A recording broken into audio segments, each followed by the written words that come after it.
age did you start doing this stuff? 23, 24. 23. 23. Mm-hmm.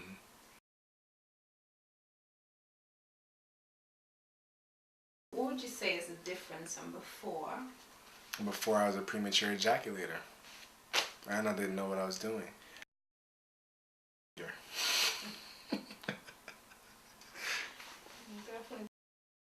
We're coming to the sex act without having any real knowledge.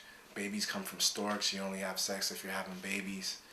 You know what I'm saying? Like that kind of stuff, that birds and bees crap is ridiculous, and it doesn't serve us as human beings.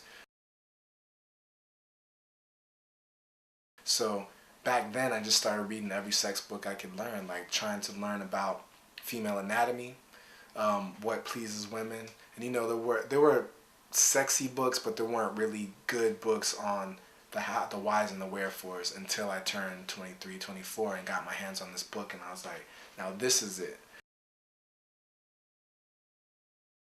Because I always inherently knew that sex equated spirituality. I knew that somehow inside of myself, and I knew that that's what I was missing. But once I understood that, it was like, you know, the whole world opened. It was like a lotus flower opening. You know what I'm saying?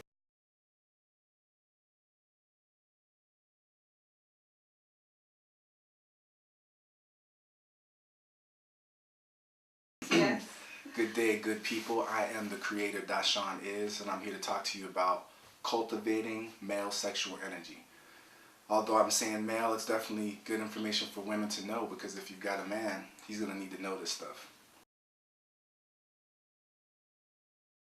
But the truth is, regardless of your cultural background or your sexual orientation, there is a longing for the spirit that lives inside man to reconnect with the spirit in the universe. So that's really the thrust of what sexual kung fu is about. It's about reconnecting this energy with that.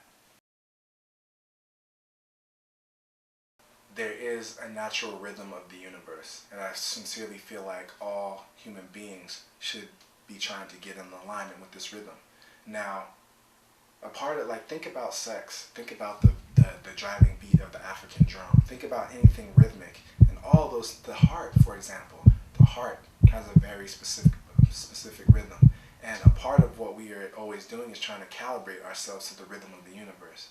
If you look at trees and animals and see how things grow, all of those things naturally move to the rhythm of the universe.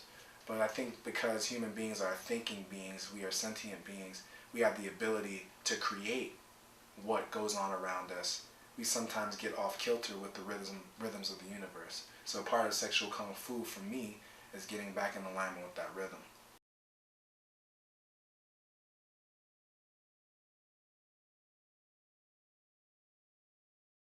Like, I didn't really get to speak on me going to Thailand, sexual kung fu, and all that kind of stuff too. It's still on. Oh, okay, so right. So, my name is Tia Mosley, and I met Dashawn Is at the same time as Deepa met him. I was on tour in 2004, and he was my first and only tour manager as well. And I was right out of college, so I was wide open and looking for anything and everything to just sort of learn. And Hope has been trying to get to Thailand for a long time. And I was like, I'm gonna go to Thailand. And he introduced me to Montauk Chia through the internet, through sexual kung fu books.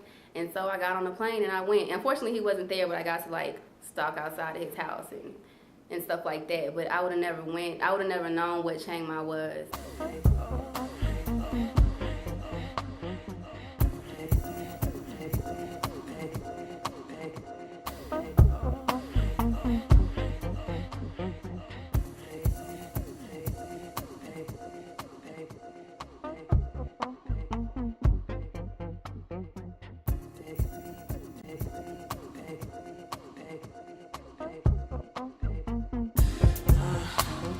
This is what I'm saying about sexual kung fu. This ain't about let's get more ass and titties on the screen and men with hard abs. That's not what this is about. This is about saving people, saving lives, and cultivating energy so that we can touch God together. You know what I'm saying? That's what it is for me. And I think that he has that vision. So if I can express this to Montauk Chia directly, that's my intention. And you know, and I feel like he would be with it, because he would see the benefit of it. He'd understand that, like, he didn't just do this as a kid and, you know, make a little bit of legacy, he's creating a huge legacy that I would like to be a part of spreading if he would allow me. You know what I'm saying?